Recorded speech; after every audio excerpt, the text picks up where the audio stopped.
Dear ones, I am Archangel Michael. Today I will comment on letter number 9, Sananda's letter. I hope you've read it, but for those who haven't read it, there's no problem, read later. Everything has its right time, everything has its right time. Card number 9 is the last card, but don't forget that there are additional texts attached to these cards, which are also very important. So look for them, and I will comment on them too, but next week. So in relation to letter number 9, Sananda begins by explaining something that, to this day, is still very confused by many of you. Do not confuse Christic energy with the religion Christianity. Remember the following: Sananda lived in Judea and followed, until he was enlightened, the steps taken by his family in relation to the religion of Judaism. He always felt that something there didn't match what resonated in his heart, especially that punitive God that was taught by religion. So he was always very rebellious about that. After his awakening in the desert, Sananda fully understood that everything was wrong and tried to pass this on to the people, to the great leaders. But what happens to the great rulers? Very rare is that ruler who thinks about the people, one who is interested in seeing the people improve. For the most part, governments only want to think about themselves, forgetting that there are people who depend on their decisions. So when Sananda starts preaching that there is no punishment, that there is no punishing God, that Judaism preached, the great rulers found this a very serious problem. Because it was exactly through this statement that they controlled the people, that is, every wrong thing that the people did, God punished them. So they took all the blame off their own shoulders, to throw it on the shoulders of God, a being that no one knew, no one saw, but that everyone knew of his power. Even more so was the power he had to punish, because everything that happened wrong was attributed to God's bad mood, to a divine punishment for something that humans had done, that those people had done. So Sananda's words were not well received, because it would end their power, it would end their way of controlling the people. So Sananda became a frowned upon person, a person who was disrupting everything that those rulers maintained. If the people started listening to Sananda, they would no longer be able to threaten the people, saying that all of this was divine punishment, since he preached a non-punitive God. So everything ended up culminating in Sananda's death, because the interests were much greater than listening to that human being, who called himself the Messiah, but many preferred not to believe that and maintain their own decisions, their own powers. And so Sananda was crucified. Very well. At this point, Sananda's words had been passed on to his disciples, and it is worth remembering that they were Jews and followed many aspects of their own religion, which was Judaism. So when Sananda left, the vast majority of disciples ended up changing their ideas, getting involved in everything that was said. Only Peter felt that he had a mission, which was to found a church that could worship those words that had been spoken by Sananda, by Jesus, as you knew him. Very good. And so the religion began to be called Christianity. However, it is worth remembering that many followed Sananda, many liked what he said despite not understanding, being afraid, agreeing with what he said, his words touched their hearts.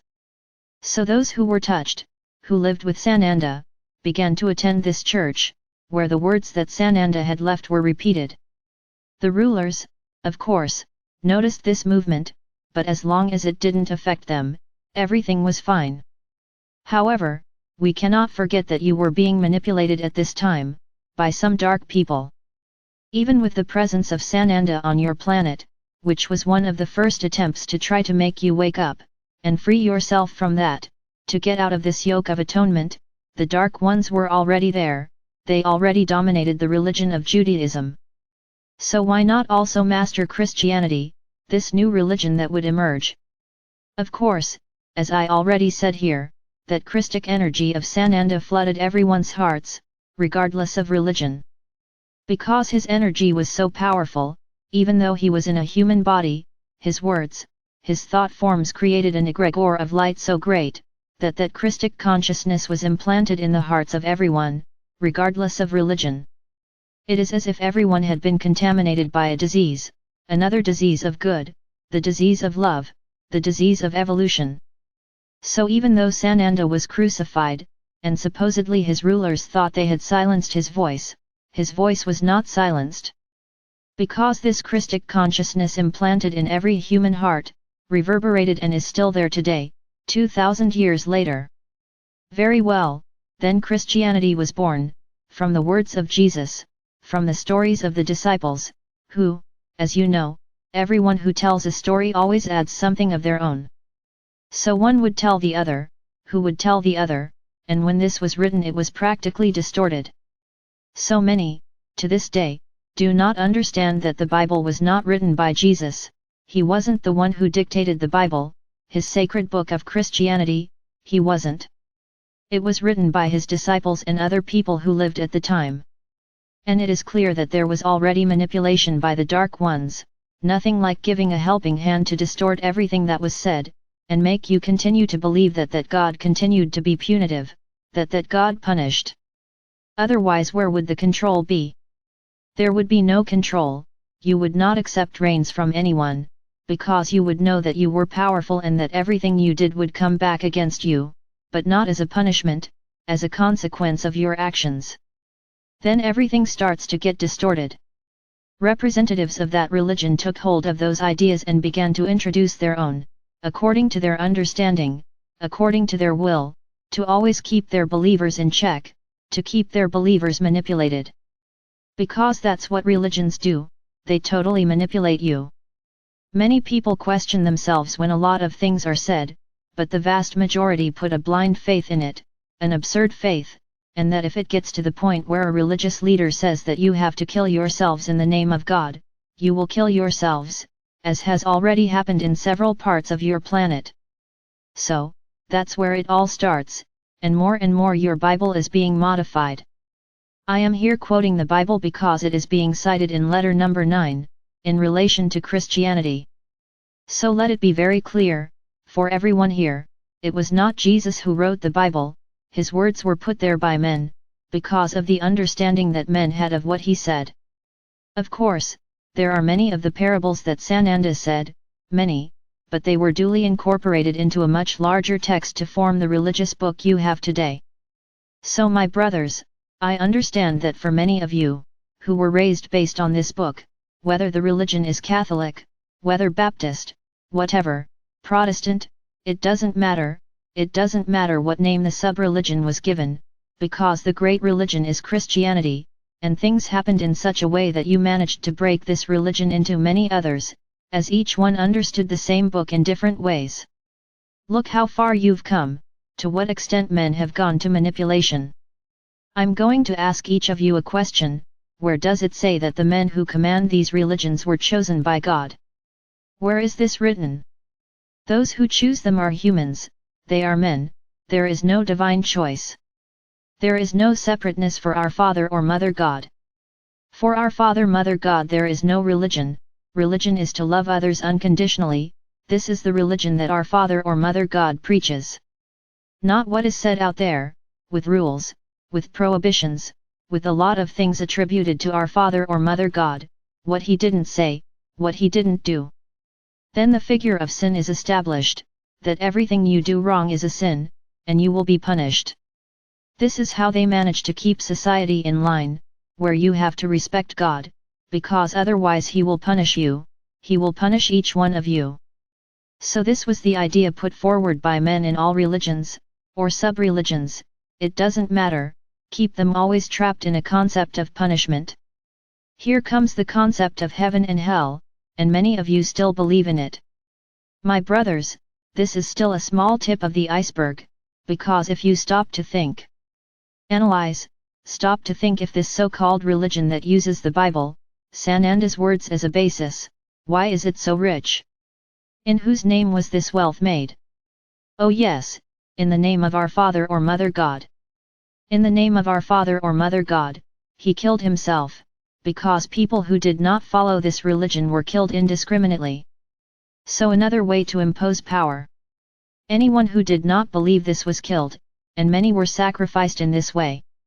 People who had powers, over time, were burned at the stake, because those people brought the truth, they brought the strength of nature, they brought all the power that their souls had, which your souls have, so they were a danger to that society, so it was demonic, so let's burn them at the stake. And so this religion has been maintained over time, killing, judging, condemning, demanding a lot of things, supposedly passed down by our father or mother god and Sananda. This is the most fragile part, it is the cutest part of the story, because there is still an uglier part, which I am not going to tell here. You will find out, because this is part of the truths that will appear. And I'm not just going to talk about this religion or these sub-religions of Christianity, I'm going to talk about the others too, which also kill in the name of a god. They supposedly offer guarantees of a paradise, to those who commit murders, who commit attacks, who commit the death of many people, they will have a guaranteed place in paradise. Is there anything more absurd than that? Then our father or mother god will be rejoicing, because there was an indiscriminate slaughter against those who did not believe in him, and everyone will be welcomed with open arms, including by him, into his heavenly room. My brothers, I can tell you that this causes, I won't say that I feel sick, because I don't have a physical body, but this causes a horrible feeling in each of us beings of light, when we see a brother killing himself, killing others, believing in a paradise full of virgins. This is painful for us, in our form, even consciously, we feel it. Why has a religion been lost to this point? It's like a replica of the Crusades. If you analyze it, it's the same thing. All those who were contrary to what was preached, by a certain very important being who placed himself up there, were killed. Exactly the same, only the reasons are different, the promises are different. Because on this side of the West the promises were riches, because there was looting, killing those simple beings who didn't believe in that, but who had a little gold, who had a little wealth, was quite interesting. To make the church richer and richer, and on the same side in the East the same thing. These religions, their rulers are always very rich. How interesting! That's very interesting. And you continue with your eyes closed, you accept all this with your eyes closed. You let yourself be carried away with such fervor that you stop thinking, you leave reason aside. So there's your world. Many think that everything that is happening now is punishment, for all that you have done. Then it becomes necessary to repeat that phrase, everything you sow, you reap. So think a little. Many who are here listening to me now no longer believe this, they realized these untruths a long time ago. They never let themselves be carried away by the arguments used by these sub-religions. But there is still a majority here, who still don't really believe in what is said here, who even read the letters of Christ, but does not accept them. Because this is so ingrained, so embedded in her mind, that she cannot imagine that she has been deceived for so long, who was always involved in living in a way that wasn't the best. So my brothers, the separation of the great religions is not a divine thing, it never was. This was all very well manipulated by those who wanted power, who were consequently the manipulators of humanity, and here they are manipulating you to this day. A lot will still appear.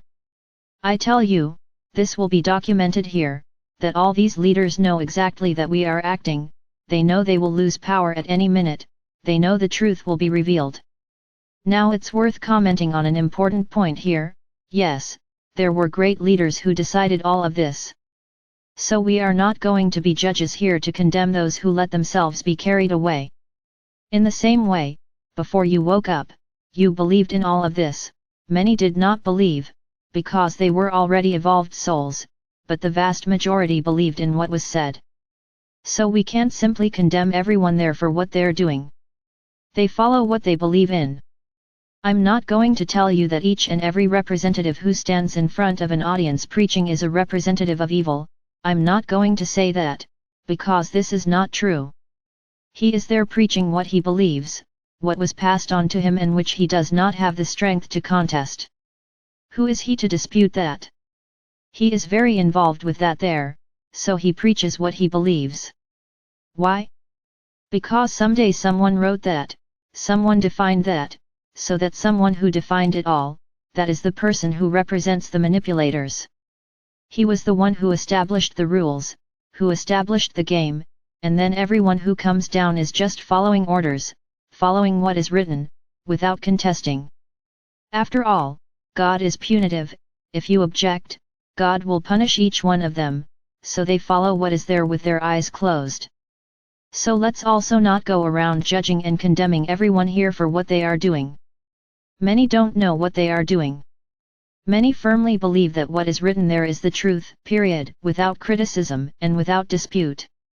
I already said this here, whoever resonates with all of this is because they are an evolved soul, that it is you who are resonating with this entire process. That's why you never let yourself be carried away by what you heard, because deep down in your soul you know that it's all a lie, that it's a big manipulation. However, some people, as I said, are on the fence. They listen to what is said about evolution, but they are trapped by the dogmas of their religions. And then they don't know which way to go, which side of the wall to jump. If you jump to the side of your religion, or if you risk getting to know the other side, this so-called side, the truth. And that's how the wall is getting more and more people. Every day more people climb the wall, and they wait like this, a sign so they can decide which way they are going to fall, which way they are going to jump. So my brothers, you often have to make a decision, either you believe that all of this was a great manipulation, with the aim of enrichment, always, never effectively thinking about the people. The vast majority only think about getting rich.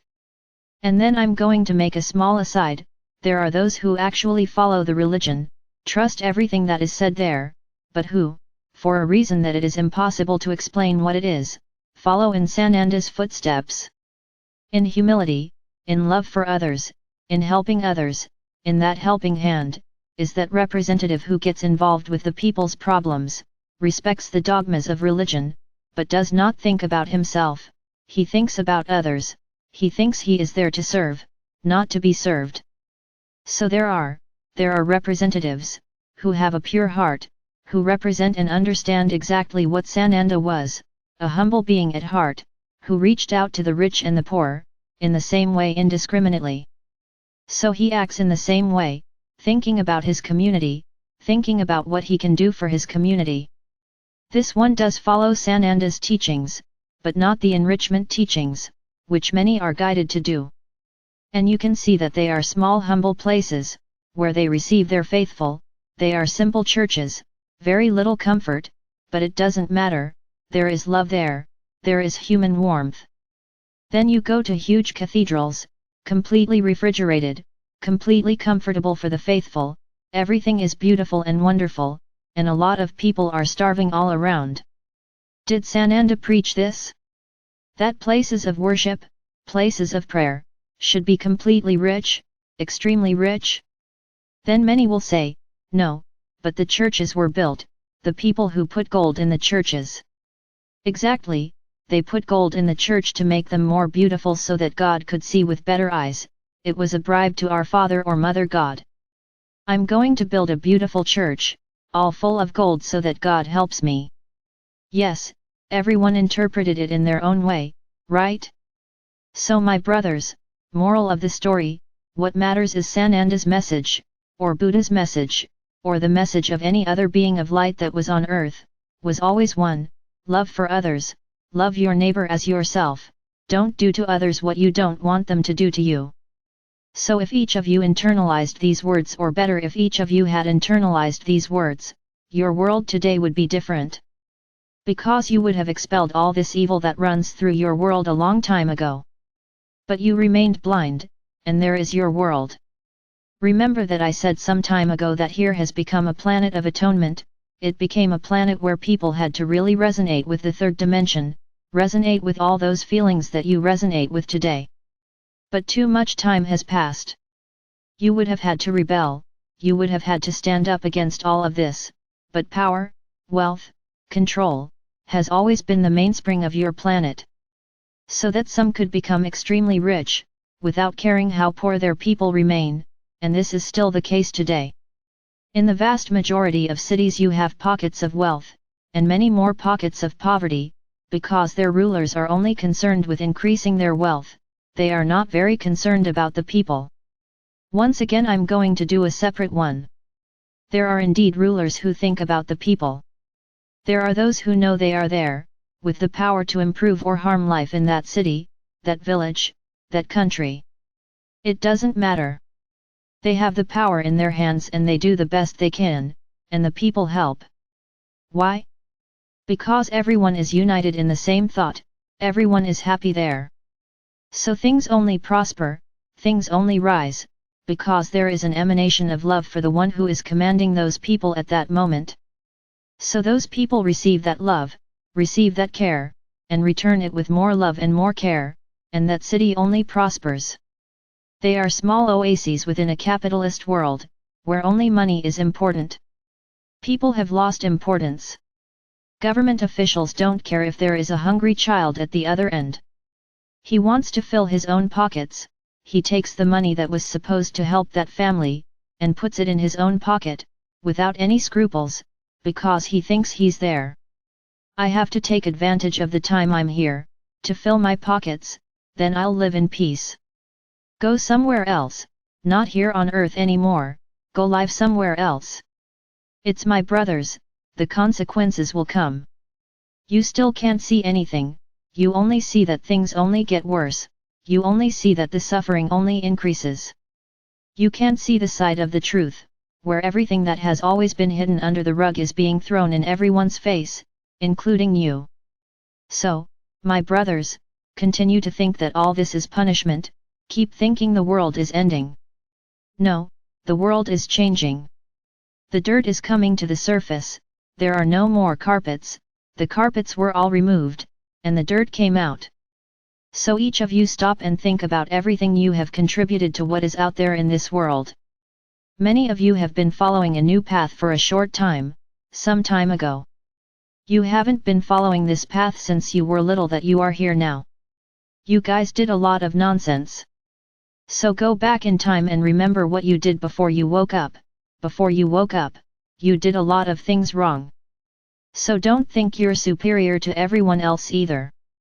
Don't let this ego grow, I am now an awakened being, so I am the boss.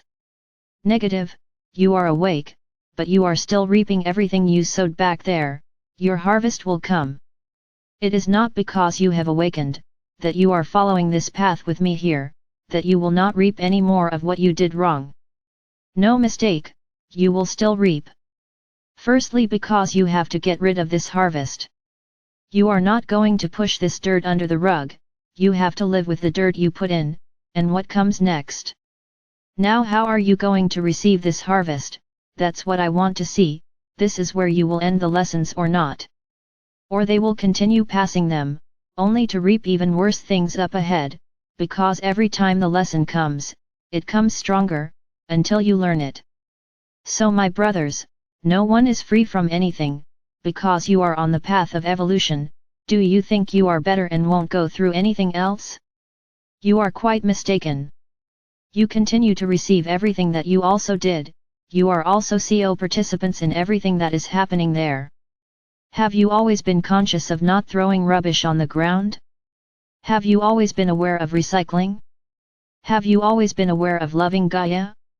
If any of you say yes, I will clap.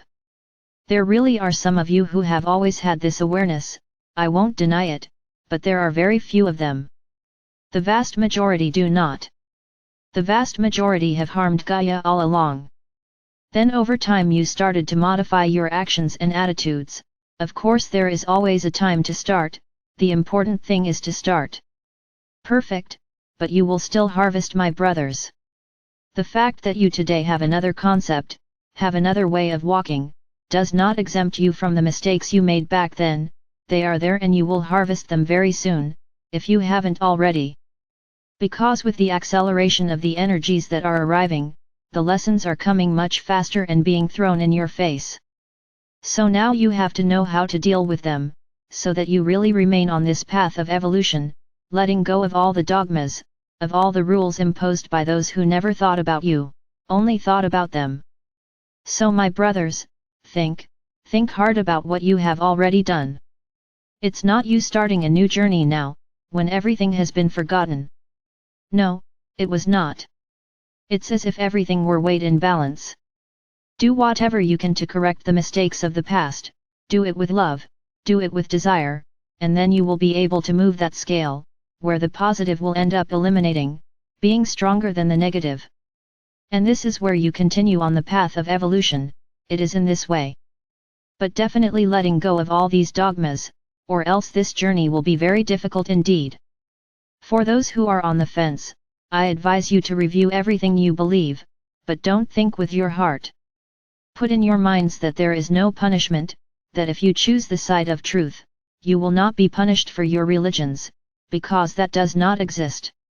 Now if you are still afraid of being punished, then I suggest you get off the wall and go back there, because you really won't be able to free yourself from all these dogmas that have been placed in your mind. You're not yet ready to break free from all this, to discover that you've been deceived all this time. And that a lot of things you believed in were wrong, had been written by men, not by our Father or Mother God, not by Sananda, not by Buddha, not by Muhammad, everything was distorted. If you are ready to review everything you know and believe, great. Jump to this side, to the side of truth, and let yourself know the truth, allow yourself to know the truth, then yes, you will be sure that you made the right decision. Because the truth always brings the better way, the truth always brings the light, and the light always brings the truth. So think about it. You won't be able to sit on the wall your whole life. This wall will collapse, it will fall, there will be no more wall. And then which side will you fall? Whoever doesn't make the choice will be taken off the planet. Now whoever chooses to start this journey of evolution, will at least be preparing themselves to earn that ticket on the train, and stay here. So think about it. Then many may think like this, hey, my Archangel, are you threatening us, that if we don't go to the side of truth, we will leave the planet? I'm not threatening anyone, I'm telling the truth. And at this point in events, I can no longer speak sweet words, stay here and focus on what I'm saying. I am being very clear, either you follow the path of truth, no, I'm not telling you to follow me here on this channel, you follow whatever you want, as long as you open yourself to the truths, and prepare to evolve, because if you don't even make this attempt, really, you won't stay on the planet, you will go to the tram, off the planet, because you will continue resonating the third dimension. Now if you want to take a risk, you want to put yourself at least on the path to evolution, this is the time, do it, because at least you will try. Whether you will succeed, I don't know, will depend on the quantum of energy you will have at the time of the planet's ascension. But at least you will be trying, you will be on the path and you will certainly be helping your soul, because you made a decision. Now if you don't want to make any decision, you want to stay where you are, fine, you'll stay where you are, but just not here, somewhere else. So this is not a threat, this is a truth, this is an observation. There is no more time for us to talk sweet nothings, fooling you, this is the purest truth. You have to make a decision. On top of the wall, you can't stay any longer, because that wall will fall, and whoever falls with it will leave. It won't fall to this side, it will fall to the other side, the side of the third dimension. And it won't stay on the planet. Truer than this I cannot be, I can't tell lies either. So this is not a threat, this is an observation. You have to take a stand. Things are happening quickly. Fortunately, those who are awake are accelerating the process, and everything can happen tomorrow. So don't wait too long to make a decision, because every day you waste is one less day you have to evolve. So make a decision, yesterday, the day before yesterday, that is, now, this minute, today, so that you still have time to enter the path of evolution, so that you still have time to prepare. Think about it. I am Archangel Michael. I'm here, always, trying to show you the truth. Now, believe whoever you want,